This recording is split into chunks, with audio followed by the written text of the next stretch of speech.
Portal de Convênios. Todas as notícias sobre convênios e outros acordos na administração pública. Olá, este é o podcast do Portal de Convênios, um resumo semanal das principais notícias do âmbito da administração pública para você se manter informado em poucos minutos. TCU anuncia licitação para adquirir solução inovadora na fiscalização de obras municipais. O Tribunal de Contas da União, o TCU, anunciou na segunda-feira, 1º de abril, o lançamento de edital de número 1 de 2024, marcando o início de uma licitação especial destinada à contratação de serviços inovadores para fiscalização de obras. O edital busca atrair indivíduos, pessoa física, e empresas, pessoa jurídica, dispostos a desenvolver soluções criativas para o acompanhamento e fiscalização de obras de calçamento e pavimentação, além de estradas vicinais não asfaltadas que ligam áreas urbanas próximas em diversas localidades do país. A iniciativa é parte dos esforços do TCU para integrar inovação às suas práticas de fiscalização, com o objetivo de monitorar com maior eficiência os projetos financiados por convênios e repasses federais. O propósito do tribunal é que a licitação incentive um ciclo virtuoso de inovação contínua no setor público, melhorando a administração de projetos e a efetividade na utilização de recursos federais. O processo selecionará potenciais candidatos através de um Contrato Público de Solução Inovadora, ou CPSI. Este é um instrumento utilizado por entidades governamentais para a contratação de resoluções modernas que envolvem problemas específicos do setor público, tais como o grande número de empreendimentos que ocorrem em todo o território nacional. Este tipo de contrato é parte de uma abordagem mais ampla que pode fomentar a inovação dentro da administração pública, garantindo que órgãos governamentais identifiquem e adotem novas tecnologias, processos ou serviços que ainda não estão disponíveis no mercado ou que precisam ser adaptados para atender às necessidades específicas do setor público. O edital permite a seleção de até 3 proponentes através de contratos públicos de solução inovadora. Contribuíram para a formulação deste edital 20 empresas privadas que responderam ao desafio de inovação proposto pelo TCU no último semestre, enriquecendo o processo de elaboração do documento. As propostas de solução sugeridas foram disponibilizadas em um vídeo que pode ser acessado em portalconvênios.com. Considerando a complexidade do desafio TCU, potenciais licitantes podem achar produtivo formar consórcios com outros atores do mercado para desenvolverem uma proposta que cumpra amplamente os requisitos do desafio do TCU. Os interessados têm 1 mês para submeter suas propostas após a publicação do edital. Segue-se um período de análise de 20 dias úteis, depois do qual haverá uma fase de negociação e qualificação das propostas por outro período de 20 dias úteis. Concluídas todas as etapas, o TCU anunciará os vencedores 5 dias após a aprovação final. Inicialmente, o foco estará na fiscalização de obras de pavimentação e calçamento devido à sua acessibilidade. Dependendo dos resultados, o TCU pode considerar a aplicação dessa abordagem a outros tipos de construção. O objetivo é que as soluções propostas permitam ao TCU identificar e ser alertado sobre quaisquer irregularidades nas obras de pavimentação de forma eficiente, evitando o deslocamento físico dos auditores aos locais das obras. Isso significaria economia de tempo e recursos financeiros, especialmente em regiões de difícil acesso. Governo Federal adequa convênios e instrumentos congêneres à LGPD. O Governo Federal, através da Secretaria de Gestão e Inovação em conformidade com a Lei Geral de Proteção de Dados, a LGPD, anunciou adequações importantes nas diretrizes para convênios e instrumentos congêneres. Essa mudança segue o parecer número 1 de 2024, emitido pela Câmara Nacional de Convênios e Instrumentos Congêneres, a CNCIC, vinculada à Consultoria Geral da União e à Advocacia Geral da União, após uma análise detalhada das demandas da consultoria jurídica junto ao Ministério da Saúde e ao Ministério do Meio Ambiente. O parecer divulgado essa semana conclui pela aplicabilidade direta da LGPD nestes instrumentos, citando expressamente artigos da lei que respaldam o tratamento de dados pessoais em convênios celebrados pelo poder público.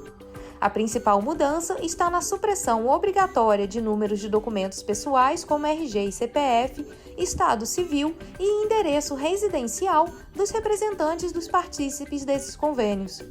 Além disso, será necessário realizar a identificação dos representantes da administração pública e das empresas contratadas para serviços de consultoria e gestão por outros meios que não os documentos pessoais, para que os dados arquivados pelos sistemas junto aos órgãos federais estejam em acordo com a Lei Geral de Proteção de Dados.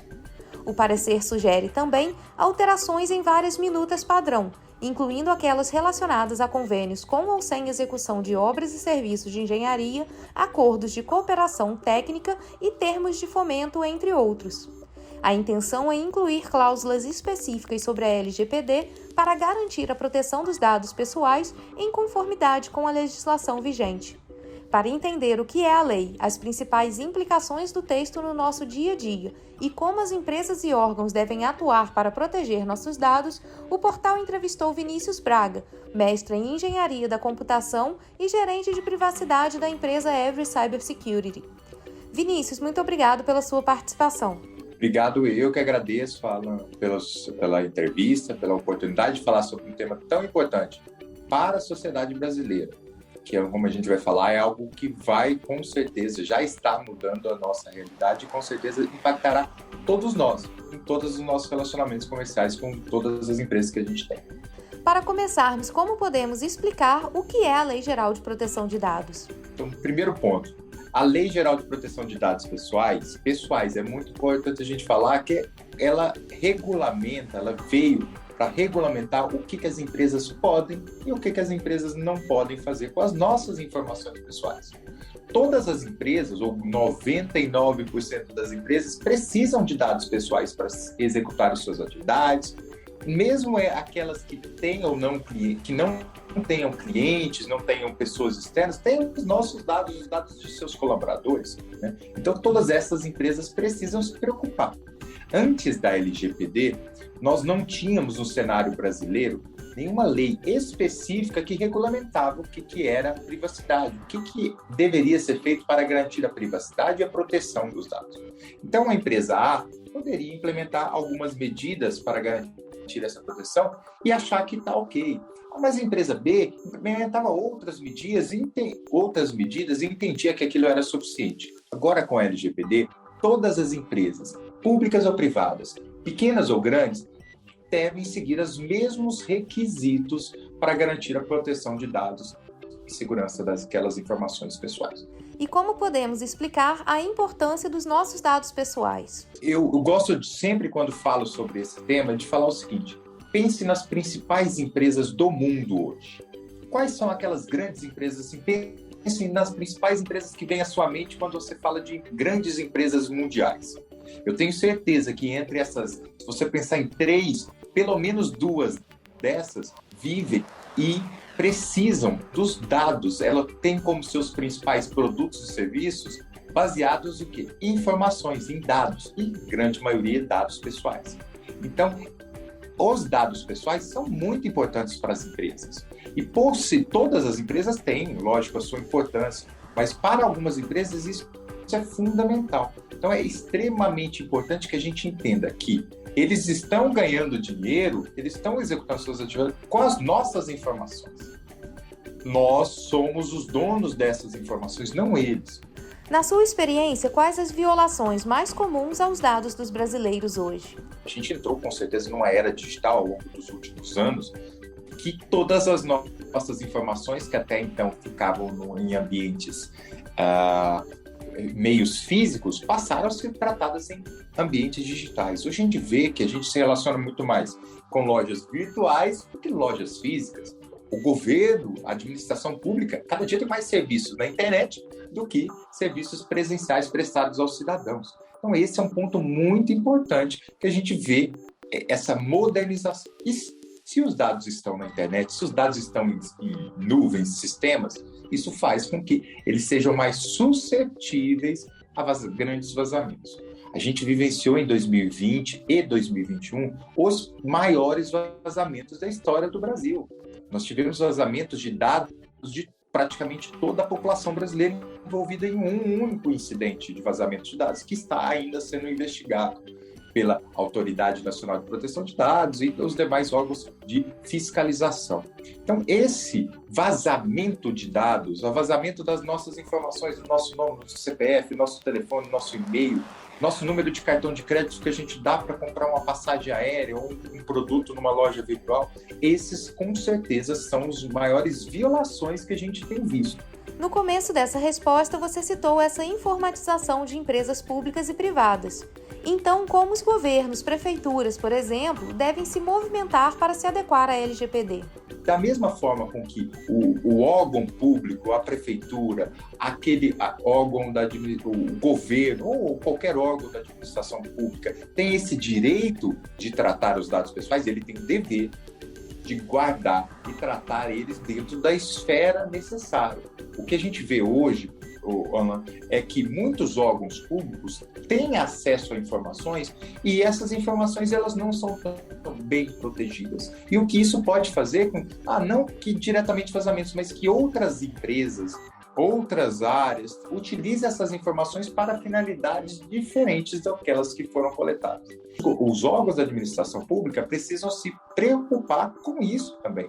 Olha, além de tratar os dados indevidos, será que eu não estou coletando dados demais? Olha, eu preciso de seu nome e seu CPF, é suficiente, mas aí eu pego o nome do seu pai, nome de sua mãe, data de nascimento, CEP, endereço. Eu estou coletando dados demais. Isso também é um ponto de possível de infração. Então, são várias infrações que existem previstas na LGPD e que podem muito impactar a administração pública.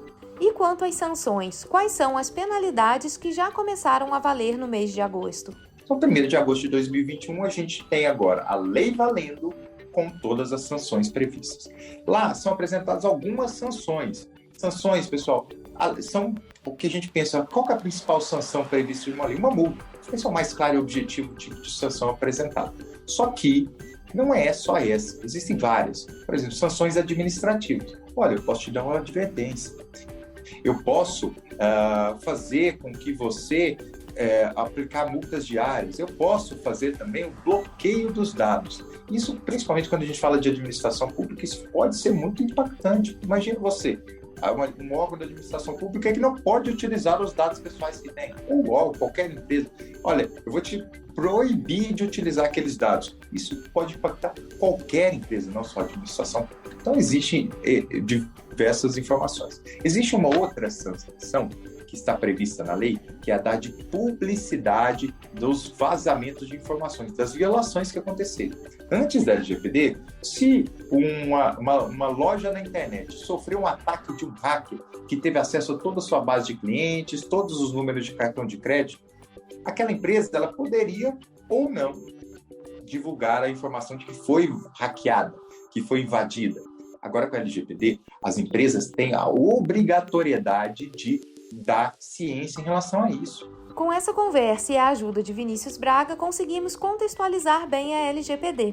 Para os consumidores, vale lembrar que existem várias ações que podem ser tomadas para assegurar a proteção de seus dados.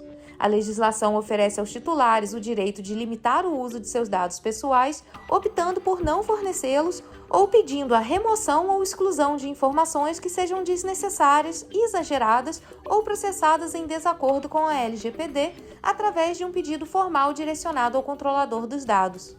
Além disso, a lei proporciona a opção de registrar uma denúncia por meio de um boletim de ocorrência junto à autoridade policial competente e de enviar à Autoridade Nacional de Proteção de Dados, a ANPD, queixas que já tenham sido formalmente feitas, mas que permaneçam sem resposta ou cujas respostas não estejam alinhadas com os preceitos da LGPD do ponto de vista do consumidor. Para mais informações e esclarecimento de dúvidas, é possível consultar o site da ANPD. FNDE. Pesquisa vai avaliar 6.000 escolas sobre a aplicação do PDDE. O Fundo Nacional de Desenvolvimento da Educação, o FNDE, e a Universidade Federal de Goiás, a UFG, estão iniciando a primeira edição do Levantamento Anual de Programas Educacionais, o LAPEF 2024. um projeto que selecionou aproximadamente 6.000 escolas de educação básica através de amostragem para participar de uma pesquisa detalhada do Programa Dinheiro Direto na Escola, o PDDE.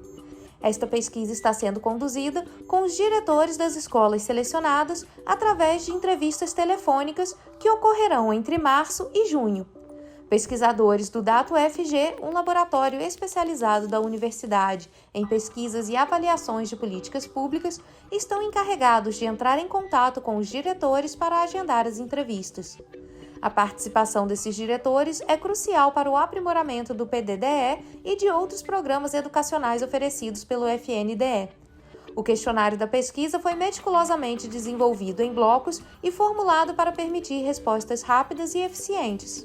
A organização do questionário em blocos tem como objetivo coletar informações detalhadas e específicas sobre a participação das escolas no PDDE, incluindo as razões para a ausência de algumas escolas no programa.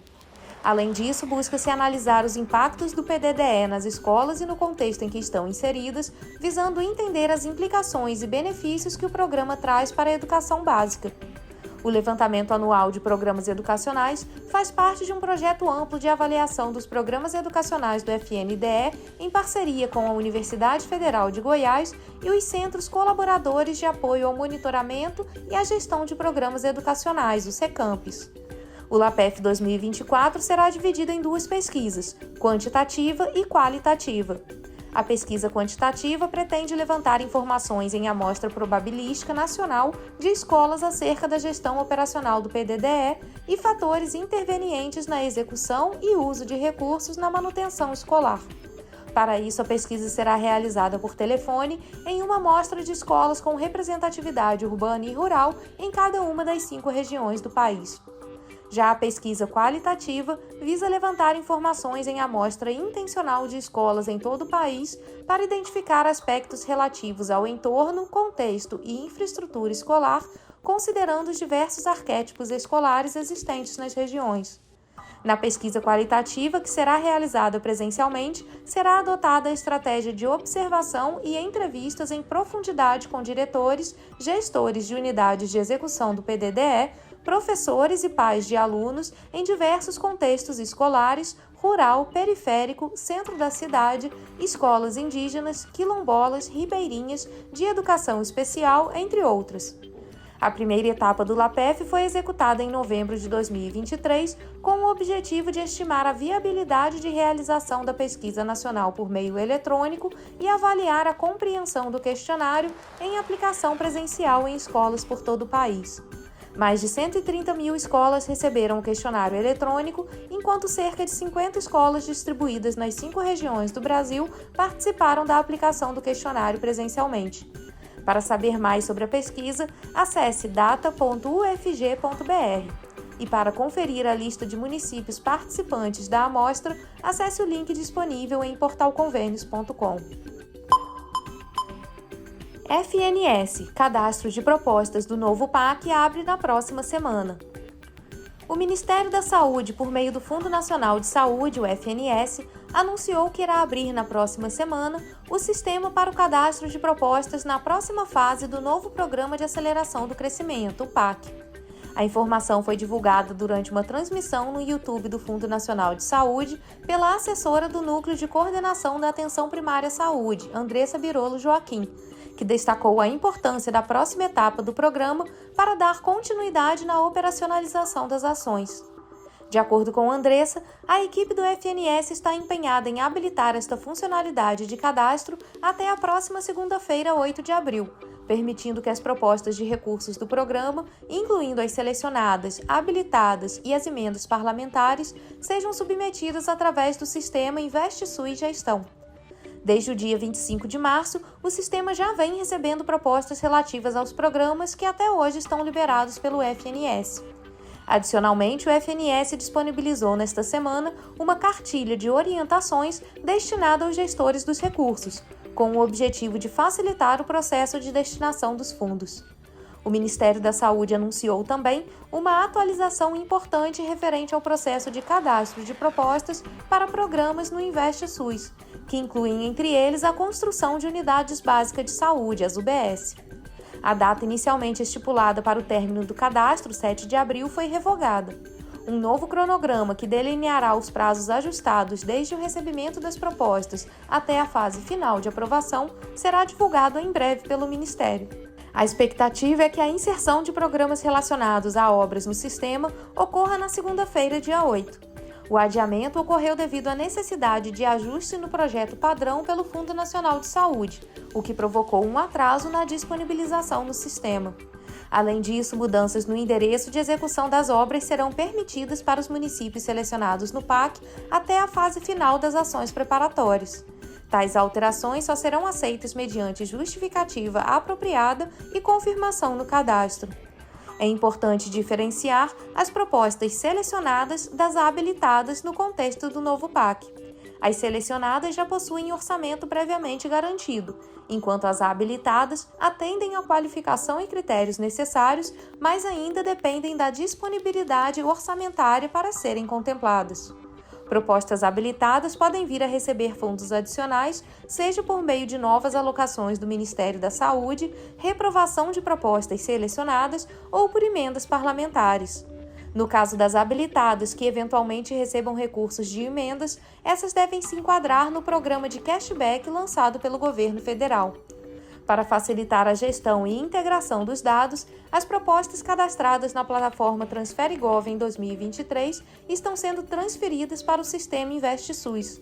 Esse processo visa a futura integração no Sismob, eliminando a necessidade de um novo cadastro no sistema TransfereGov, o que vem gerando dúvidas entre alguns gestores. Esta migração simplificará o acompanhamento e a gestão das propostas, visando uma maior eficiência e transparência no processo. O Fundo Nacional de Saúde também desenvolveu um novo painel para a consulta de emendas de 2024. Por meio desse recurso, é possível verificar, utilizando o CNPJ do beneficiário, a existência de propostas no sistema que tenham sido indicadas por parlamentares, seja ele o Fundo Municipal de Saúde ou o Fundo Estadual de Saúde. Este ano, o FNS vai receber propostas vinculadas a recursos de programas diversos, emendas parlamentares, individuais de bancada e de comissões e também do novo PAC. O processo inicial de cadastramento dessas propostas é realizado através do sistema InvestSUS Gestão. Os proponentes também devem verificar os limites de custeio estabelecidos. As tabelas referentes ao incremento temporário ao custeio dos serviços de atenção primária à saúde para o cumprimento de metas, bem como ao incremento temporário ao custeio dos serviços de assistência hospitalar e ambulatorial para o cumprimento de metas, foram recentemente atualizadas. Essas tabelas fornecem um guia prático para a consulta dos valores sugeridos por item, facilitando a elaboração e o envio de propostas coerentes com os parâmetros estabelecidos. Acesse o link disponível em portalconvênios.com para realizar essa consulta no painel de emendas. Confira as 34 cidades de 13 estados com situação de emergência reconhecida pelo MIDR.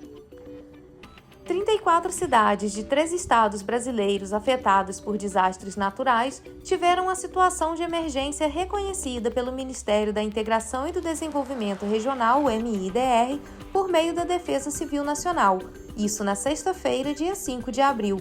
Algumas cidades passam por um período de estiagem e outras sofrem com a seca, que é um período de falta de chuvas mais prolongado do que a estiagem. Enquanto isso, há cidades que foram castigadas por fortes chuvas, uma que foi atingida por inundações e outra que teve o reconhecimento por causa de bossorocas, que é um tipo de erosão. Por fim, 2 cidades tiveram situação de emergência reconhecida devido a doenças infecciosas virais. As portarias com os reconhecimentos foram publicadas no Diário Oficial da União. Cidades com reconhecimento federal de situação de emergência ou de estado de calamidade pública podem solicitar ao MIDR recursos para ações de defesa civil. A solicitação de recursos pelos municípios em situação de emergência deve ser feita por meio do Sistema Integrado de Informações sobre Desastres, o S2ID. Com base nas informações enviadas nos planos de trabalho, a equipe técnica da Defesa Civil Nacional avalia as metas e os valores solicitados. Com a aprovação, é publicada a portaria no Diário Oficial da União com o valor a ser liberado. A Defesa Civil Nacional oferece uma série de cursos à distância para habilitar e qualificar agentes municipais e estaduais para o uso do S2ID. As capacitações têm como foco os agentes de proteção e defesa civil nas 3 esferas de governo. Acesse portalconvênios.com para conferir as cidades que tiveram a situação de emergência reconhecida e aproveite para acessar o link com a lista completa dos cursos oferecidos pela Defesa Civil.